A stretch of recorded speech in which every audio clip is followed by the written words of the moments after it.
दोस्तों इस वीडियो में स्वागत है। इस वीडियो में बात करेंगे ट्रैक्टर लेने के बाद आपकी बर्बादी होती है या आबादी होती है। इसके लिए दो कहानियां, एक बर्बादी वाली और एक आबादी वाली। ये कहानियों से समझ में आ जाएगा और सच कहानियां होंगी। एक कहानी है गड़साना में रमेश नायक की, दूसरी हमारे मोहन भाई की, जो मेरे पिछले वीडियो में भी है। तो दोस्तों मैं क्वेश्चन पूछता हूं, अगर आपके पास एक हवाई जहाज है, वो हमेशा हवाई अड्डे पे खड़ा रहता है तो पैसे कमाएगा ना। उल्टा हवाई अड्डे पे खड़ा रहने के उसको चार्ज लगते हैं और जल्दी से वो हवाई कंपनी ही डूब जाती है। जब तक वो आसमान की छाती चीरता रहता है और ज्यादा उड़ता है, वो तभी पैसे कमाते हैं। यानी एक हवाई जहाज को चलाने के लिए कम से कम 12 पायलट चाहिए होते हैं। सोच के देखो। इसी तरह से दोस्तों, अगर बस अड्डे पे ही खड़ी रहे, वो पैसे कमाएगी? कभी भी नहीं। पानी वाला जहाज बंदरगाह पे खड़ा रहे तो कुछ नहीं होगा उसको दोस्तों, कुछ भी पैसे कमा सकता है। जबकि समुद्र की छाती चीर के आगे निकलता है, वो तभी पैसे कमा सकता है। इसी तरह से जो जिस चीज के लिए बना है उसी के लिए पैसा कमा सकता है। अब मैं एक और क्वेश्चन पूछता हूं आपसे। भगवान ने सबसे दो इंपॉर्टेंट चीजें आपको क्या दी हैं? यहां पे वीडियो पॉज करके रोकना और सोचना। पहले आगे मैं बताऊंगा जरूर, लेकिन पहले आप सोचना, वीडियो को पॉज कर लो, यहां पे रोक लो और सोचो कि भगवान ने सबसे दो इंपॉर्टेंट क्या चीज दी है। सिर्फ आधा मिनट सोच के फिर नया वीडियो चालू कर लेना है ना। भगवान ने सिर्फ दो ही चीजें दी है दोस्तों को। पहला दिया है समय, दूसरा हमको पूरा बनाया है, यानी मेरे को पूरा बनाया है। जब मैं दोनों को मिला के कहीं इन्वेस्ट करता हूं तो उसका जो आउटकम होता है वो पैसा होता है, धन दौलत शोहरत खुशियां रिश्ते स्वास्थ्य सब चीज होती है। मान लो आपका समय है और सुबह उठ के आपने इन्वेस्ट किया, एक्सरसाइज के ऊपर स्वस्थ हो जाओगे, आपने कोई अच्छा काम किया तो पैसा ज्यादा आ जाएगा। ज्यादा अच्छा मीठा बोले उसका इन्वेस्ट किया तो आप पैसों में अमीर हो जाओगे। इसी तरह से दोस्तों, तो ये बात है 2003 के आसपास की। मेरी अनूपगढ़ में पोस्टिंग थी। वहां पे हमारे डीलर थे लक्ष्मण सिंह जी गहलोत और उनके बेटे थे मनीष गहलोत। तो मैं वहां पे काम करता था, उनकी डीलरशिप में हैंडल करता था। तो मैं दो जिले देखता था, हनुमानगढ़ और श्रीगंगानगर। तो अनूपगढ़ अब जिला बन गया, तब तहसील ही होती थी।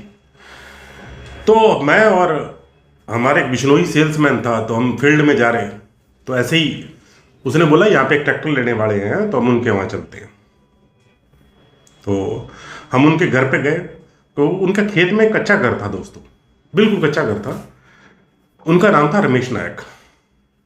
हमने उनसे बात की और तब लैंड डेवलपमेंट बैंक होता था, उससे उसको लोन करवाने की बात की। जबकि मैं उस समय सोच रहा था मर जाएगा ये भी, मैं सोच रहा था गया। क्योंकि उसके घर में दोस्तों वो दो भाई थे, एक बापू था और एक की शादी हुई थी और इसकी छोटी सी बच्ची, और बिना कपड़ों के दोस्तों, छोटे से कपड़े पहने हुए बेचारी ने, इतनी बुरी हालत। मैं सोचता हूं उनके जो बर्तन थे ना वो सिल्वर के, अगर उसकी सगड़ी देख लो आप, अजीब सी, मतलब उनके चाय भी बेचारों के घर कैसे बना के उन्होंने पिलाई है उनको। और मेरे को तरस आने लग गया। मैंने सोचा ट्रैक्टर नहीं लेना चाहिए। वो भाव में आ गए और हमारे जो सेल्समैन होते हैं वो तो बेचारे होते हैं ऐसे, उन्होंने ट्रैक्टर बेचना उनका काम है। और 4-5 दिनों बाद जब लैंड डेवलपमेंट से बात हुई तो उनका टोटल मिला के 8 लाख का लोन हो गया। बड़ा लोन था दोस्तों, 3-3.5 लाख का ट्रैक्टर था। बाकी ये वो लोन हो के बड़ा सा लोन हो गया उनके। अब लोन होने के बाद वो ट्रैक्टर भी लेके चले गए, कुछ इंप्लीमेंट भी ले लिए। जब दोस्तों मैं वापिस एरिया मैनेजर बन के 5 साल बाद वहां गया था ना, 8 के अंदर 7 के अंदर, तो वो अपना सारा सामान बेच चुके थे।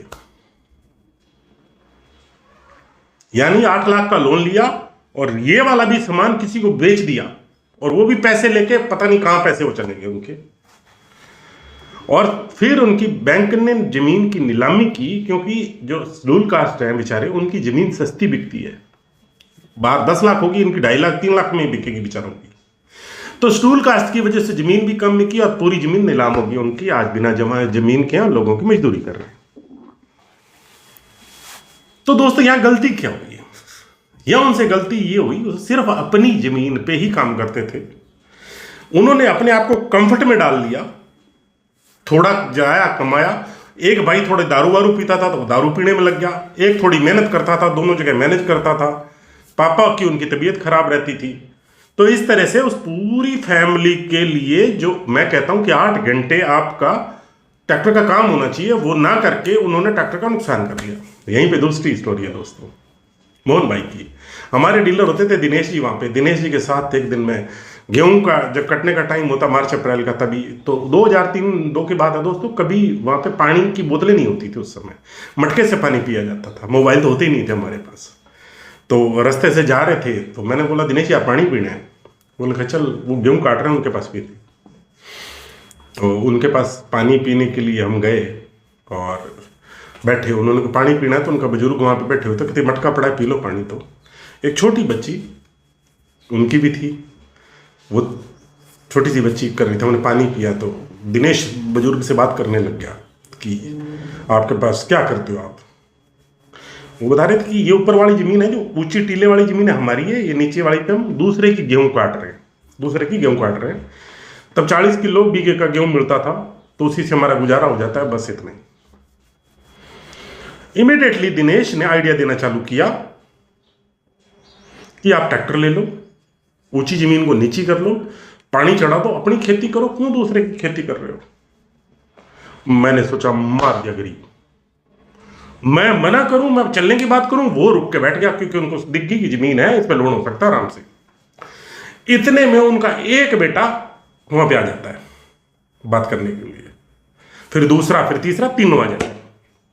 वो पूरा समझाता है कि आप ये ट्रैक्टर लो, ऐसे जमीन ठीक कर दो, इतना डीजल लगेगा। ये दिनेश ने पूरा का पूरा उनको समझाना चालू किया। जो डीलर थे हमारे उस समय, क्योंकि सेल्स में ज्यादा होते नहीं थे, डीलर ही बहुत मेहनत करते थे, मोटरसाइकिल पे थे हम उस समय। अब दोस्तों मैं मना करूं और वो डीलर हमारा कोशिश करे कि ट्रैक्टर बिक जाए।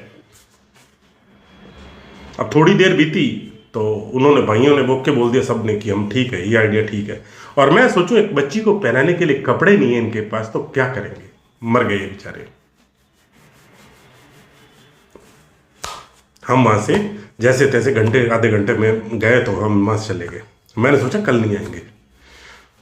तब हमारी नोट में डीलरशिप होती थी राजस्थान के अंदर, हनुमानगढ़ के अंदर। तो मैं सुबह सुबह डीलरशिप पे पहुंच जाता था, कंपनी का काम था। तो जैसे ही मैं डीलरशिप पे पहुंचा, वो भाई दोनों बाहर बैठे, वो 8:30 बजे पहुंच गए। भाई मैं उनको थोड़ा ये समझाने की कोशिश करूँ कि मेरा काम भी था ना ट्रैक्टर बेचना, तो ज़्यादा नहीं समझा पाया। तो वो लोन लेके चले गए। दोस्तों लोन हुआ 8 लाख रुपए का, ट्रैक्टर था 3 लाख, हम उन्होंने 2 लाख और साथ दे दिए, और लाख रुपए का इंप्लीमेंट भी दी थी उनको साथ। हो गया काम उनमें। अब दोस्तों मैं 3 साल बाद या 4 साल बाद एरिया मैनेजर बनकर वापस वहां जाता हूं। जिस समय मेरे को यह पता लगता है वो परिवार बर्बाद हो चुका है, तो उसके बाद मैं यहां पे आता हूं। और मैंने मन में यही था कि वो भी बीत गए होंगे, निपट गए होंगे, क्योंकि कुछ याद रहती हैं। कुछ 2-3 सेल है ना जो आपके पहले, बाकी हजारों सेल ट्रैक्टर की है, पर याद नहीं है। 2-3 है जो याद रहते हैं। अब जैसे ही मैंने दिनेश को कहा कि चलते हैं एक दिन सर फील्ड में लेके चलते हैं आपको, तो दिनेश के पास तब बेलेरो आ चुकी थी गाड़ी। मोटरसाइकिल पे थे पहले, बेलेरो आ चुकी थी 4-5 साल बाद। बोलेरो बहुत अच्छी गाड़ी होती थी, एसी होता था उसमें। हम तो एसी तो छोड़ो, मोटरसाइकिल पे जब आग चल रही होती थी ना लोग के अंदर, तब फील्ड करने जाते थे। तो गाड़ी में बैठ के गए। तो मेरे को तो आइडिया नहीं था कि रास्ता मोटरसाइकिल भूल भाल के इतने दिनों बाद वो लेके गया, क्योंकि अपना गाँव के अंदर है, जो अपने बड़े बहुत बड़े हैं आदमी है, उनसे मिलवाता हूँ आपको। मैं गाड़ी उन्होंने घर पे अंदर डाली, हॉर्न मार के, तो उन्होंने गेट खोला किसी ने आके। तो मैंने दूर देखा बोलेरो जो कैंपर होती है ना, या बोलेरो पिकअप टाइप होती है, उसके पीछे एक 4-5 डीजल के ड्रम पड़े हुए हैं बड़े बड़े। उसमें से कोई आदमी डीजल निकाल रहा है, और वो मोड़ था। उसने जैसे ही मेरे को देखा, मतलब आ गया दिनेश को तो भाग पड़ा वो गले मिलने के लिए, गले मिलते थे वहां पे, और मेरे को भी सरजी करके बड़े प्यार से गले मिला। और दोस्तों जब मैं वापिस आया, जब मैंने उनसे डिटेल में बात की, फिर बैठे, उन्होंने चाय वाय पिलाई, फिर उन्होंने बताया कि ट्रैक्टर का लोन तो हमने 1 साल में ही उतार दिया था। कितने में? सिर्फ 1 साल में। आज उनके पास 4 साल के अंदर बीसियों ट्रैक्टर थे जो डोली कराव में चलते थे, किसी भी टीलों को उठा के कहीं से कहीं शिफ्ट कर देते थे, ठेके लेते थे बड़े बड़े वो। तो बताते हैं हुआ क्या जब उन्होंने किया तो कैसे किया। उन्होंने ट्रैक्टर घर लाए, तो दोस्तों ट्रैक्टर घर लाए और इमीडिएटली उन्होंने ट्रैक्टर को चलाना चालू कर दिया।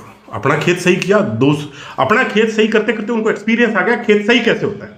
फिर उन्होंने दूसरों का खेत सही करने चालू कर दिए, क्योंकि 3 भाई थे, ट्रैक्टर तो रुकने दिए ही नहीं उन्होंने। एक जना डीजल लाता, एक जना खाना लाता, एक जना ट्रैक्टर चलाता रहता। उन्होंने इतने पैसे कमाए उस ट्रैक्टर से। आज 20 ट्रैक्टर है, कितने बीघे जमीन है। मतलब जब मैंने वो घर देखा ना, मतलब मैं एक डीजीएम लेवल का आदमी, लाखों रुपए करोड़ हवाई जहाज में घूमता हूं, मैं उनके आगे कुछ भी नहीं था। इतने पैसे कमा दिए थे उन्होंने। तो मैंने दिनेश से पूछा कि दिनेश यार, तूने जब उस दिन ट्रैक्टर बेच रहा था, मैं अगेंस्ट में जा रहा था और तू बेच रहा था, क्योंकि तब अच्छी बात हो चुकी थी ना, तो तूने क्या देखा इनके अंदर। दिनेश कहता, इनमें मैंने एक ही चीज देखी कि बच्ची एक खाने वाली है, बाकी सारे कमाने वाले। ये परिवार तो बर्बाद हो ही नहीं सकता, ये ट्रैक्टर को तो कैसे ना कैसे निकाल देगा। पर ये नहीं पता था कि इतने बड़े बन जाएंगे दोस्तों। अब दोस्तों तो आपके लिए क्वेश्चन है, कमेंट जरूर कीजिएगा, इन दोनों कहानियों से आपने क्या सीखा। सबसे इंपॉर्टेंट क्वेश्चन है, कमेंट में कीजिएगा, लिखिएगा कमेंट में, डिटेल में लिखिएगा कि हम आपने क्या सीखा और अपनी जिंदगी में इसको कैसे इंप्लीमेंट करेंगे। इसी कहानियों से ही हमारी जिंदगी में सुधार आ जाता है दोस्तों। पहले वाली कहानी में बर्बादी है, दूसरे में आबादी है ना दोस्तों। इसको जरूर आप डिटेल में कमेंट कीजिएगा। ओके दोस्तों, जय हिंद, मिलते हैं अगले वीडियो में।